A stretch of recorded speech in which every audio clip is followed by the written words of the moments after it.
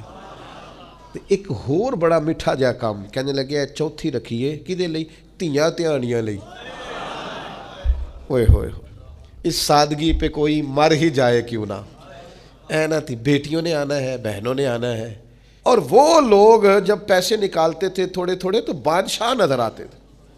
بادشاہ مالی طور پر زیادہ مضبوط لوگ نہیں ہوتے تھے, لیکن نفسانی خواہشات تھوڑی, دائرہ کار تھوڑا, اور ہرس ہوس لالچ طمع اس سے مبرہ لوگ, جو اللہ نے دیا اس میں مطمئن, سیلف میڈ. آپ میں کیسے بتاؤں کہ دور ایسا آ گیا ہے, لوگ آپ ناراض نہ ہو جائیں مجھ سے, تو طریقہ یہ ہے کہ جی میں نے جی لوگوں کے پیسوں پہ کاروبار کرنا ہے.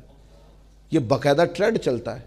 اس سے پیسے لے لیے, پھر کچھ دن استعمال کیے, جب اس نے مانگے تو اس سے لے کے اس کو دے دیے, پھر اس نے مانگے تو پھر کسی تیسرے سے لے کے دوسرے کو دے دیے, پھر تیسرے نے جب سوال کیا تو اس سے لے کے. یہ ڈھیر سارے لوگوں کو پتہ ہے اس بات کا. وہ کیا کر رہے ہیں؟ یہ کاروبار ہو رہا ہے جی, یہ تجارت ہو رہی ہے. یہ آپ کیا کر رہے ہیں؟ لوگوں کے پیسوں پہ کمائی کرنی. آپ نے کوئی کمائی نہیں کرنی, اللہ نہ کرے آپ رسوا ہو جائیں گے. یہ تکلیف دے گی. جس دن یہ بات کھلے گی اس دن آپ کے لیے تکلیف کا باعث ہوگی. جب لوگوں کو پتہ چلے گا پھر آپ کا اعتماد خراب ہو جائے گا. پھر آپ کا وہ جو وقار کا اور بھرم کا جو اللہ تعالیٰ نے ایک نظم بنایا وہ ٹوٹ جائے گا. ایسا کیوں کریں ہم؟ کیا ضرورت ہے؟ آپ کے پاس جو ہے اس میں مطمئن رہنا شروع کریں. جو ہے اس پر قناعت کریں. قناعت میں عزت ہے، قناعت میں بردباری ہے. میرے بھائیوں، زیادہ خواہشات ہی نہیں، تھوڑا سا محدود سا دائرہ کار. وہ لوگ کتنے پیارے ہوتے تھے جو دو جوڑوں میں خوش رہتے تھے. وہ کتنے حسین لوگ ہوتے تھے جن کی محدود زندگی تھی، اس کے اندر وہ مطمئن رہتے تھے. اب تو میرے بھائی لوگوں سے ڈیسائیڈ ہی نہیں ہوتا. الماری میں کپڑے اتنے لٹکے ہیں، کون سا پہننا ہے. جوتے اتنے پڑے ہیں، آج کون سا پہنوں، ڈیسائیڈ ہی نہیں ہوتا. اور پھر سارا میک اپ کرنے کے بعد بھی مطمئن نہیں ہے کہ میں اچھا لگ رہا ہوں کہ نہیں لگ رہا. اے ٹھیک ہے کہ نہیں، اے ٹھیک ہے کہ نہیں. او بھائی تو بالکل ہی ٹھیک نہیں، تیرے کل سامان ہی زیادہ ہے. یہ تھوڑا سا اگر کم ہو اور تیرا دائرہ کار ذرا محدود ہو تو تیرے لیے آسان ہو جائے. دیکھو نا، نبی کریم علیہ الصلوۃ والسلام نے کیا بیان فرمایا. حضرت سہل بن سعد رضی اللہ تعالیٰ عنہ حدیث کے راوی ہیں، ارشاد فرماتے ہیں کہ حضرت جبریل امین علیہ السلام حضور کی بارگاہ میں آئے اور آ کے عرض کی کہ اللہ کے رسول صلی اللہ تعالیٰ علیہ وسلم، میں عرض کروں آپ کی خدمت میں کہ مومن کی عزت کیا ہے. تو حضور نے فرمایا جبریل بتائیے. تو عرض کرنے لگے یا رسول اللہ، مومن کی عظمت تہجد پڑھنے میں ہے اور اس کی عزت لوگوں سے بے نیاز ہو جانے میں ہے. لوگوں کے مال پر کبھی بھی توجہ، یہ اس کی عزت ہے. اور اگر ساتھ عظمت بھی چاہتا ہے، پھر جب دنیا سوئی ہو تو اپنے رب کے حضور تہجد کے لیے کھڑا ہو جائے. پھر عزت بھی ہو گئی اور ساتھ عظمت بھی نصیب ہو گئی. معنی کیا ہے؟ معنی کیا؟ لوگوں کی طرف جھکاؤ کی بجائے اپنا جھکاؤ اللہ کی جانب کرے. لوگوں کی طرف دیکھنے کی بجائے اپنی توجہ اپنے مالک کی طرف کرے. جب ہم چھوٹے ہوتے تھے تو کچھ لوگ نا کہانیوں میں زندہ رہتے تھے، بڑے بوڑھے کہانیاں سنایا کرتے تھے. اور کہانیوں میں ایک کہانی کا مرکزی نقطہ یہ ہوتا تھا کہ خزانہ مل گیا فلانے کو. تو یہ خزانہ بڑی نعمت ہے. اور پھر وہ کہانیاں ہی بچوں کے خواب بھی بن گئیں. وہ بعض ایسے بھی تھے نادان جو محنت کرنے کی بجائے کسی خزانے کے چکر میں پڑ گئے کہ کہیں سے کوئی خزانہ ہی ہاتھ لگ جائے، میں سویرے اٹھوں اور جناب میرے نہ بس تکیے کے نیچے نہ خزانہ ہی خزانہ ہو. میں بس جا رہا ہوں تو میری گاڑی سے کوئی چیز ٹکرائے اور میں اتروں تو خزانہ ہی خزانہ ہو. وہ چونکہ کہانیوں میں خزانہ تھا، باتوں میں تھا، تو وہ باتیں خیال بن کے طبیعتوں پہ جم گئیں. تو خزانہ تلاش کرتے ہیں لوگ، خزانہ ڈھونڈتے ہیں لوگ، خزانے کی طلب کرتے ہیں، چاہتے ہیں خزانہ ہاتھ آ جائے. اور خزانے کی جو عرف عام میں تشریح ہے وہ یہ ہے کہ اب خزانہ ہاتھ آ گیا، اب بھائی ختم ہو گئی بات، اب کوئی ضرورت ہی نہیں بچی. اور لوگ بطور تنقید بھی ایک بات کرتے، پتہ نہیں اس کے ہاتھ کون سا خزانہ آ گیا ہے. تو خزانہ یہ ہے کہ اب ختم ہو گئی، اب یہ سب سے امیر شخص ہے. تو بھائی خزانہ ہی نہ بتا دیں آج آپ کو خزانہ کیا ہے. اور خزانہ سارے ہی پا سکتے ہیں، تھوڑی جد و جہد کریں تو خزانے کے قریب جا سکتے ہیں. امام بہقی نے، حافظ منذری نے حدیث نقل کی ہے. حدیث کے راوی حضرت جابر ابن عبداللہ رضی اللہ تعالیٰ عنہ ہے. حضرت جابر ابن عبداللہ رضی اللہ تعالیٰ عنہ فرماتے ہیں نبی کریم علیہ السلام نے فرمایا قناعت ایک ایسا خزانہ ہے جو کبھی ختم ہی نہیں ہوگا، ہمیشہ تمہارے پاس ہی رہے گا. اتنا بڑا خزانہ ہے قناعت، جو تمہارے پاس ہے اس پہ راضی ہو جاؤ. یہ وہ خزانہ ہے حضور فرماتے کبھی ختم ہوگا ہی نہیں. تمہارے پاس ہمیشہ فراوانی رہے گی، وسعت رہے گی، تمہارے پاس بہت کچھ رہے گا. شرط یہ ہے کہ تم قناعت اختیار کرو. جوانوں سے اور خواتین سے بالخصوص یہ گزارش ہے کہ زندگی کو نہ قناعت والا بنائے. آپ اس چکر سے نکل آئیں کہ فلاں کے پاس یہ آ گیا، فلانا دیکھ کے کہاں پہنچ گیا. یہ نفس کی دوڑ ہے، یہ کبھی ختم. سہ نفل نمازاں پڑھیاں ظالم نفس نہیں مردہ، تے بانج فقیروں کسے نہیں ماریا، اے ہوئی چور اندر دا. آپ مجھ سے ناراض نہ ہو. ہمارے اسا فرمایا کرتے تھے کہ میری طرح کے، یعنی میری طرح کے لوگ جو بظاہر پگڑیوں میں، جبوں میں اور دینی لباس میں نظر آتے ہیں، فرماتے ہیں ان کے لیے بھی بڑا ضروری ہے کہ ان کا باطن قناعت پسند ہو. اگر کہیں باطن کے اندر ہرس ہے، ہوس ہے، لالچ ہے، تو جتنا مرضی بڑا جبہ پہنا ہوا ہو، جتنی مرضی اونچی کرسی پہ بیٹھا ہوا ہو، نتیجہ کچھ نکلنے والا نہیں ہے. دینی معاملات کو لے کر بھی لوگ دنیا چاہتے ہیں. کوئی وظیفہ بتائیں رزق میں برکت کا، اور میں نے کہا تو رب کی رضا کا وظیفہ کیوں نہیں پوچھتا. کوئی وظیفہ بتائیں قرض اترنے کا، پوچھ یہ بھی، پر تو اللہ کی رحمت حاصل کرنے کا وظیفہ کیوں نہیں پوچھتا. اپنی طبیعت کے اندر اس بات کو جاگزی کریں کہ ہم نے قناعت پیدا کرنی ہے، ہم نے قناعت پسند رہنا ہے. اور پھر حضرت شفیق بلخی رحمۃ اللہ تعالیٰ علیہ سے ایک شخص نے آ کے کہا تھا حضور میں بے چین بڑا رہتا ہوں، بے قراری بڑی ہے، اضطراب بڑا ہے، دل بڑا پریشان رہتا ہے۔ حضرت شفیق بلخی رحمۃ اللہ علیہ فرمانے لگے ایک چیز ہے جو بندے کو راحت میں مبتلا کرتی ہے، اس کے وجود کو ٹھنڈا کر دیتی ہے، وہ کیا ہے؟ کہا وہ قناعت ہے، لالچ چھوڑ دے۔ تھوڑا سا نا میں کیسے آپ کی خدمت میں عرض کروں کہ بعض لوگ اس لالچ کی وجہ سے اپنے بچوں کو وقت نہیں دے پاتے، اپنے بیمار ماں باپ کو ٹائم نہیں دے پاتے، اس لالچ اور ہرس اور ہوس کی وجہ سے ڈھیر ساری دشمنیاں مول لے لیتے ہیں۔ اور جب یہ لالچ اور ہرس ہوس بڑھ جاتا ہے پھر لوگ کسی شخص سے ڈیلنگ نہیں کرتے، وہ پیسوں سے ڈیل کرتے ہیں، وہ دیکھتے ہیں میں فلاں آدمی سے کیسے نفع اٹھا سکتا ہوں۔ مومن کی جو ایک خوبصورت روحانی معنوی اور حسین زندگی ہوتی ہے وہ اس زندگی کا لطف نہیں پا پاتے۔ کیوں؟ اس لیے کہ ہر چیز کو پیسوں میں تولتے ہیں، ہر چیز کو شہرت میں تولتے ہیں، ہر چیز کو خود پسندی میں تعریف میں تولتے ہیں۔ تو کریں، محنت کریں، جد و جہد کریں، آگے بڑھیں، لیکن قناعت والی زندگی اختیار کریں، ہرس ہوس لالچ سے بچیں۔ اللہ سمجھنے کی توفیق دے۔